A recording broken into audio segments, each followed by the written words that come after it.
Queridos amigos, vamos a considerar nuestro libro de Apocalipsis, que es justamente el libro para estos últimos días, la revelación de Jesucristo y el tiempo del fin.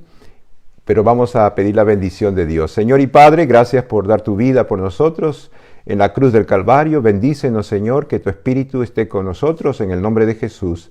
Amén y amén.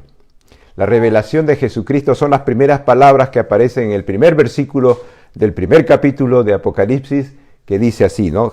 La revelación de Jesucristo, que Dios le dio para manifestar a su siervo las cosas que deben suceder pronto, y la declaró enviándole por medio de su ángel a su siervo Juan. La revelación de Jesucristo. 27 veces en el Apocalipsis aparece Jesús como el Cordero de Dios. Él quiere presentarse como el Redentor, porque hay poder en la sangre del Cordero. No solamente hay perdón, sino hay poder. Por eso es que vemos un texto en la palabra de Dios que dice: y miré y vi en medio del trono y de los 4 seres vivientes y en medio de los 4 ancianos estaba en pie un cordero como inmolado. Siempre el Señor se ha presentado como la solución a Satanás, que nos está atacando constantemente. Su sangre preciosa, la sangre del Cordero. Hay poder en la sangre del Cordero. Pero ¿y por qué el Señor se preocupa tanto por resaltar? Porque ahí está el arma para vencer a Satanás. Ahí está el arma que hemos descuidado el pueblo remanente. El pueblo de Dios en estos últimos días no tendría a Jesucristo como Cordero de Dios en sus vidas, solamente en teoría. Por eso que la iglesia de la Odisea lo dice en el versículo 20, he aquí yo estoy a la puerta y llamo. Es decir, Jesús está afuera. Creemos en el sábado, creemos en las profecías, queremos dar el mensaje de los 3 ángeles sin el evangelio eterno, ¿no? He aquí yo estoy a la puerta y llamo. Si alguno oye mi voz y abre la puerta, entraré a él, cenaré con él y él conmigo. Ojalá esa sea tu experiencia en esta tarde al meditar en este tema. Vemos que Juan fue fortalecido para vivir en la presencia de su Señor glorificado. Antes de recibir todas las visiones, que empezó con la visión del Hijo de Dios en el santuario, antes de eso dice que él recibió una visión importante. Entonces, antes de que él tuviera una visión asombrosa, se abrieron las glorias del cielo y se le permitió ver el trono de Dios, y mirando más allá de los convictos de la tierra, contemplar la multitud de los redimidos vestidos de blanco.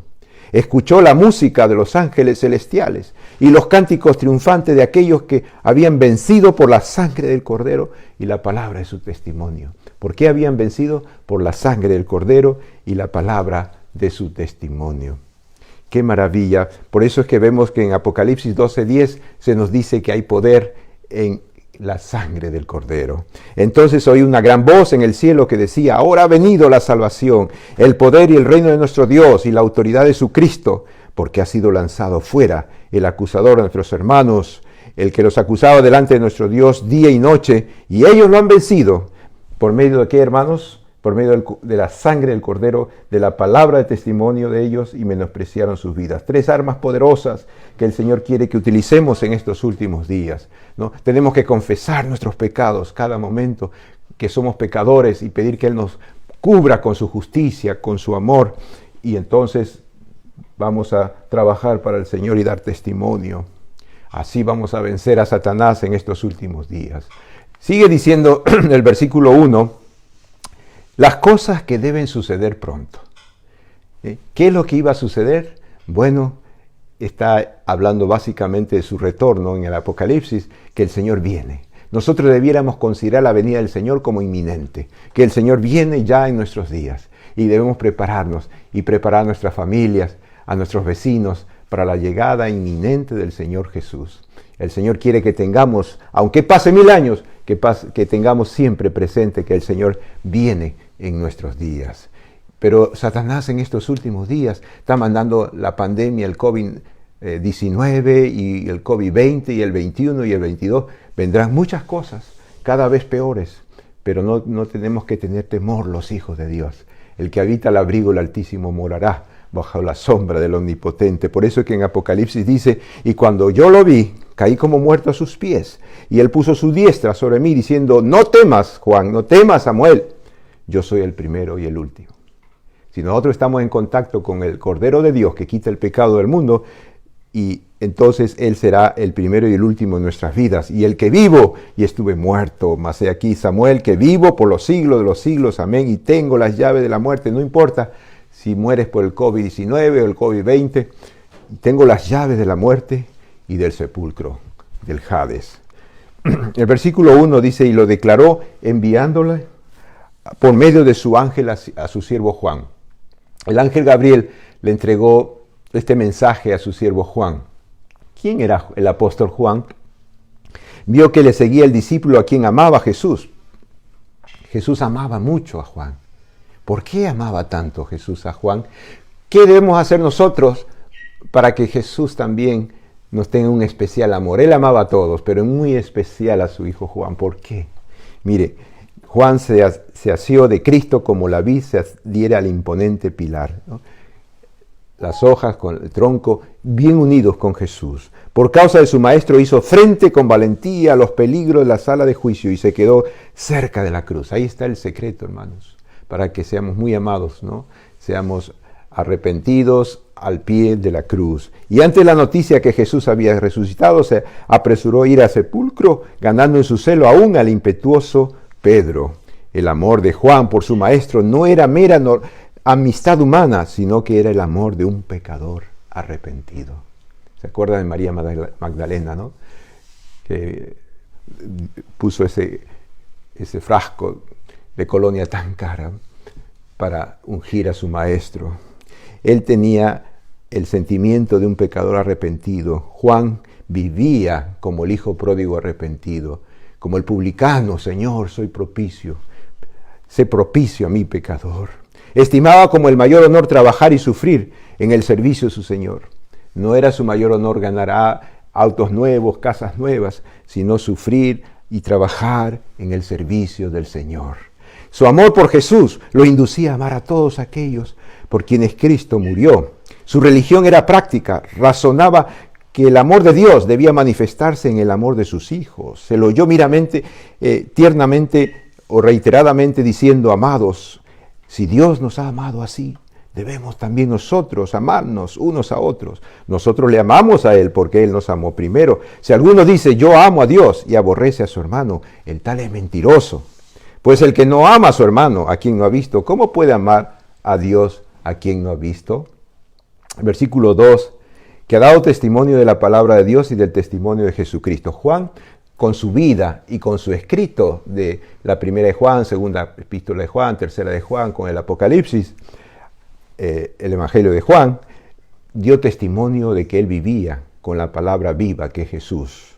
Y el testimonio de Jesucristo vamos a mostrar con texto de la Biblia que significa el Espíritu de Cristo. Miren, en Juan nos dice, en el principio era la palabra, y la palabra era con Dios, y la palabra era Dios. La palabra era Dios. Ella era el principio con Dios, y la palabra se hizo carne y habitó entre nosotros, y contemplamos su gloria como la gloria del unigénito del Padre, lleno de gracia y de verdad. Es decir, la palabra viva es Jesús, y la palabra escrita es la Biblia, la que tenemos, pero es lo mismo, ¿no? Ver a Jesús, ver la palabra de Dios.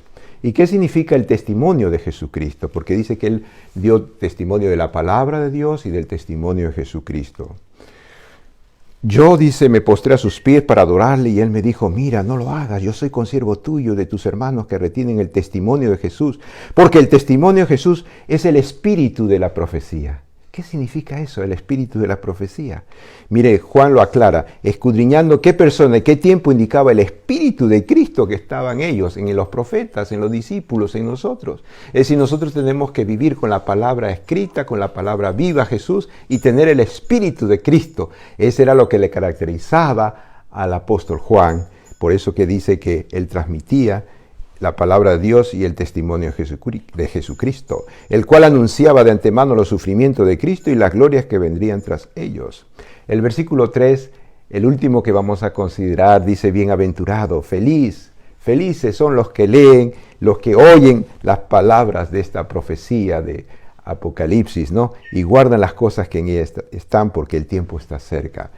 Podríamos parafrasear, bienaventurado, feliz, el que lee, ¿no? Los que leen acerca de Jesús y que escuchan acerca del Cordero de Dios, que está en esta profecía y lo guardan en sus corazones, ¿no? Los que estamos teniendo presente a Jesús, su muerte preciosa, sus mandamientos, y estamos sacrificando por el Señor tendrá un especial cuidado en estos últimos días en que ya estamos viviendo. Ya se cumplen las señales. Vamos a ver en el transcurso del Apocalipsis cómo se están cumpliendo cada día más profecías del Apocalipsis.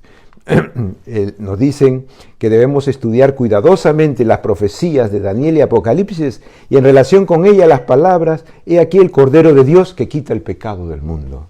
Nunca podremos estudiar el mensaje de los tres ángeles si no lo estudiamos al pie del Cordero de Dios. Jamás vamos a hablar del mensaje de los tres ángeles sin el Cordero de Dios, en otras palabras. Los mensajes solemnes que se han dado en orden en el Apocalipsis deben ocupar el primer lugar en la mente del pueblo de Dios. No se debe permitir que ninguna otra cosa atraiga nuestra atención. ¿Qué es lo que nos aconseja aquí? Que debe ocupar el primer lugar en la mente del pueblo de Dios, el libro de Daniel y Apocalipsis, especialmente el de Apocalipsis. No se debe permitir que ninguna otra cosa atraiga nuestra atención. Y por último, aquellos que comen la carne y beben la sangre del Hijo de Dios traerán de los libros de Daniel y Revelación la verdad inspirada por el Espíritu Santo. Si tú quieres entender, comprender y realmente tener la salvación, hermano, tienes que comer, como dice aquí, la carne del Hijo del Hombre, que es aceptar a Jesús como tu Salvador, aceptar la palabra de Dios como tu alimento. Y cuando dice la sangre del Hijo de Dios, quiere decir que tú vas a confesar tus pecados cada instante, cada momento. Con Cristo, con confesar nuestros pecados. Y si estamos viviendo así, vamos a entender el Apocalipsis, lo vamos a comprender y vamos a ser muy felices.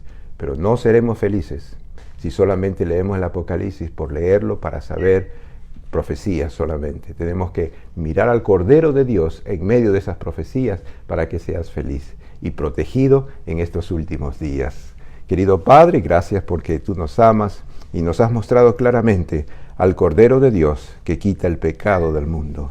Queremos empezar, Señor, esta serie de Apocalipsis con tu ayuda, con tu poder, y que haya un reavivamiento en nuestras vidas. En el nombre de Jesús. Amén y amén.